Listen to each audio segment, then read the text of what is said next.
Alright guys, quick tip for you here. If you're ever pulling your spark plugs out and you have a motor that's designed like this, it doesn't have to be a Subaru, it could be a Honda or anything where it has a recessed spark plug. See how it's got oil around the plug? That's because the seal right here is leaking. You pull the plug out, let's say you didn't even realize it, but you pull the plug out and you see oil like this. It's not because you got leaking valve stem seals or bad rings or your motor's shot. It has nothing to do with that. It's the seal at the top that's leaking and it's filling up the hole with oil. You see it down here, you can see like the residue from where it's been running down.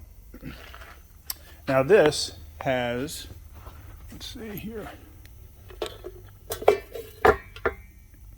Now this has the type of seal which sits on the spark plug tube right there.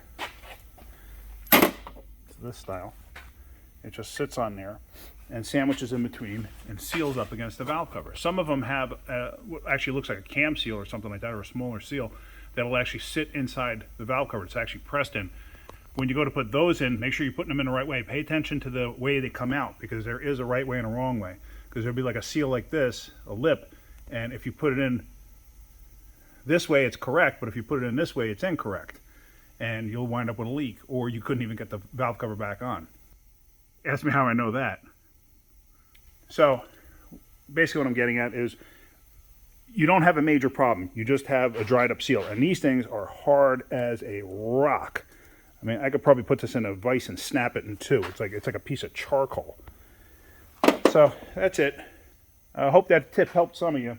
So if you get anything out of my videos, hit the like button. If you could, please subscribe. Help me make more videos, better videos.